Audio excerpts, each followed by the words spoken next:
বসে আছো তোমরা, যে ধনে ধনী হয়ে বসে আছি, এই ধনে ধনী হয়ে বসে থাকলে তাদেরকে ধনী বলে না। বললেন তোমরা, তোমাদের যদি ধনী হবার স্বাদ জাগে তাহলে তোমরা কৃষ্ণ ধনে ধনী হয়ে যাও। ইহ জগতেও ধনী থাকা যায়, পরে জগতেও ধনী থাকা যায়। শাস্ত্রে বললেন চং লাভ ধা লাভং চাপরং মন্যতে নাধিকং তত। যে ধনকে লাভ করিলে এই প্রাকৃত জগতের ধন সম্পদকে তুচ্ছাত তুচ্ছ বলে মনে হয়, সেটা আমার কৃষ্ণ ধন, সেটা আমার গৌর ধন, একমাত্র সাধুগুরু বৈষ্ণবের চরণ ধরি। যে ধনকে জড়িয়ে ধরে আছি ওই ধন তো আমরা আনি নাই, ওই ধন নিয়েও যাব না। এসেছি ভাবে একা, চলেও যাব একা। যখন এই কৃষ্ণ বলা পাখি, হরিবল বলা পাখি জনমের মতো ফাঁকি দিয়ে চলে যাবে, এই সোনার দেহ শূন্য করে এই পৃথিবীর মায়া ছেড়ে ভাই বন্ধু আত্মীয় স্বজন পরিত্যাগ করে, তখন তাড়াতাড়ি করে ওই অট্টালিকা থেকে নামিয়ে দিবে তুলসী তলায়, উত্তর শিওর করে হাউ হাউ করে কাঁদবে। প্রতিবেশী ছুটে আসবে, ছুটে এসে তাড়াতাড়ি করে কেউ কাটবে ঝাড়ের বাঁশ, কেউ পাকাবে দড়ি, চারজনাতে কাঁদবে লয়ে বলবে হরি বল হরি বল হরি হরি বলে।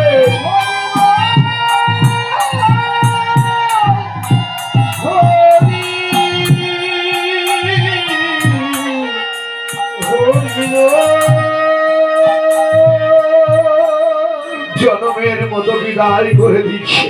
আরে ভালোবাসার প্রাণ প্রবাসী সেও দিচ্ছে গোবর ছড়া, সঙ্গে দিচ্ছে মেটো কলসি, রেমন করি অষ্ট করা, তিলক চন্দন দিয়ে সাজিয়ে দিচ্ছে। রইল রে তোর সাধের ঘর বাড়ি, দিন নেই রাত নেই, গ্রীষ্ম নেই বর্ষা নেই, মাথার ঘাম বায়ে ফেলে চকচকে ঝকঝকে করে অট্টালিকা সাজালাম। রইল সে অট্টালিকা পড়ে, বড় সাধ করে খাট পালঙ্ক রচনা করেছি, ওই খাট পালঙ্ক তো সঙ্গে কিছুই দিচ্ছে না। কাঁচা বাঁশের দোলনায় করে হরিবল হরিবল বলে জনমের মতো বিদায় করে দিচ্ছি। ভালোবাসার সন্তান যাকে নিজে না খেয়ে খাওয়িয়েছি, সেই সন্তানও পিছন দিক থেকে মুখ আগ্নি করে জনমের মতো বিদায় করে দিচ্ছে।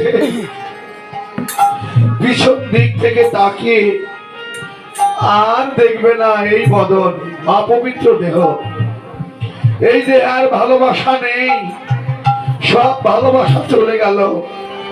তখনই মনে পড়ে গোবিন্দের কথা, হে গোবিন্দ আমি সারা জীবন ভরে কাদের ভালোবেসেছি, এ দেখি স্বার্থময় ভালোবাসা। স্বার্থ থাকলে সবাই কাছে আসে, যখন স্বার্থ চলে যায় তখন কেউ কাছে আসে না। হে গোবিন্দ তখন একমাত্র বান্ধব তুমি। সেই জন্য বললেন সময় থাকতে থাকতে ভজন সাধনে যেতে হবে। জীবনের সময় চলে গেলে আর সাধন ভজন হবে না। এই দেহ কৃষ্ণ সেবায় লাগে না। এই দেহে যদি শক্তি না থাকে, এই দেহে যদি রস না থাকে, তাহলে এই দেহটা কৃষ্ণ সেবায় লাগে না, ভজনের অযোগ্য হয়ে যায়, অপবিত্র দেহ হয়ে যায়। যেমন করে আমরা জানি ফুল বাগানে অনন্ত কোটি ফুল ফুটে থাকে, ওই যখন ফুলগুলি ফুটে কত অলিকুল, কত ভ্রমরী, কত মধু করে না ফুলের চতুর্দিকে গান করতে থাকে, আনন্দে আত্মহারা হয়ে যায়। কেন? জানে ওই মধুকরেরা যে ফুলের বুকের তলায় জন্মেছে মধু, ওই মধু আস্বাদনের তরে কত মধুকরেরা দূর দূরান্ত থেকে ছুটে আসে মধু সংগ্রহ করবে বলে। যখন ফুলের বুক থেকে মধু সঞ্চয় করা হয়ে যায়, সংগ্রহ করা হয়ে যায়, তখন কি আর মধুকরেরা আসে ফুলের কাছে? ফুলের পাপড়ি শুকিয়ে যায়, নষ্ট হয়ে যায়। ওই শুষ্ক ফুল যেমন আমার শ্রী গুরুদেবের শ্রীচরণ সেবায় লাগে না, তেমন করে এই মানব দেহটাও, এই মানব দেহটা শুষ্ক দেহ, অপবিত্র দেহ। এই অপবিত্র দেহ কোনোদিনও ওই মানব সেবায়, কৃষ্ণ সেবায়, গুরুচরণ সেবায় লাগে না। আহারে, সময় থাকতে থাকতে ভজনের ঘরে যেতে হবে, অসময় গেলে কৃষ্ণ দর্শন পাওয়া যায় না। বসে আছি, কৃষ্ণ কথা শুনছি, মাজা ব্যথা, বসে থাকতে পারছি না, কৃষ্ণ কথা চলে গেল ওই মাজা ব্যথায়। আর যেন কৃষ্ণ কথাই নাই। আরে, ভজন সাধন বুঝি ভাগ্য হলো না। ছোট্ট একটি বালককে দিয়ে যেন জীব শিক্ষা দিল। ছোট্ট একটা বালক সকালবেলায় ঘর থেকে বের হলে স্নান কার্যাদি সম্পন্ন করে, এই যে মায়েরা, এই তোমরা এগুলো নিচে নামাও। কি কি উড়াচ্ছ? এটা কি মেলার মা? এইগুলি কি উড়াচ্ছ তোমরা? এগুলো নিচে নামাও।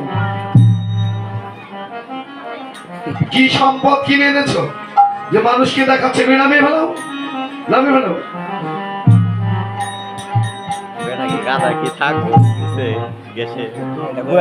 কিছু দাও, কিছু নাও। তোমরা এসেছো নববৃন্দাবনে কিছু পেতে, কিছু নিতে। কিছু নিতে হলে কিছু দিতে হয়। ঘর থেকে বের হয়ে এসেছো, আমি কীর্তন শুনবো, সাধু সঙ্গ করব, বৈষ্ণবের চরণ ধুলি অঙ্গে মাগবো। এটা যদি না হয় মানব জন্ম আর কি পাবে? কীর্তন কি রতন। গান শুনলে হয় মানুষের জ্ঞান, যদি জ্ঞান না হয় তাহলে কীর্তন না শোনাটাই ভালো। কীর্তন শুনে যদি তোমাদের জ্ঞান না হয়, সারা জীবন ভরে কীর্তন শুনে গেলাম, জ্ঞান হলো না। একবার কৃষ্ণ নাম নিলে জীবের যত পাপ হরে, জীবের কিরে সাধ্য আছে তত পাপ করে। এই যে মায়েরা, আমার বোনেরা, তোমরা নিজ নিজ পতি সেবা ছেড়ে দিয়ে এসেছ কৃষ্ণ নাম শুনতে। একবার কৃষ্ণ নাম নিলে জীবের সব পাপ তাপ হরণ হয়ে যায়। ভূমিষ্ঠ হবার পরে কৃষ্ণ কথা শুনে আসছি, পাপ তো হরণ হলো না। কৃষ্ণ নাম তো করছি সারা জীবন ভরে, পাপ হরণ হলো না। কেন হলো না? ওই নামটা সঠিক হচ্ছে না, কৃষ্ণ ভজন সঠিক হচ্ছে না, ভগবানের ডাকটা সঠিক হচ্ছে না। সেই জন্য ভগবানের কৃপা হচ্ছে না, ভগবানের দয়া হচ্ছে না। আমার পরমারাধ্য গুরুদেব বললেন যে একটা বন্ধু যদি স্বদেশ থেকে বিদেশ চলে যায়, তার ভালোবাসার মানুষ থাকে, ওই যাবার সময় একটা পত্র লিখে দিয়ে যায়। বন্ধুর সঙ্গে যদি দেখা না হয়, ওই পত্রটা গৃহে রেখে যায়, বলে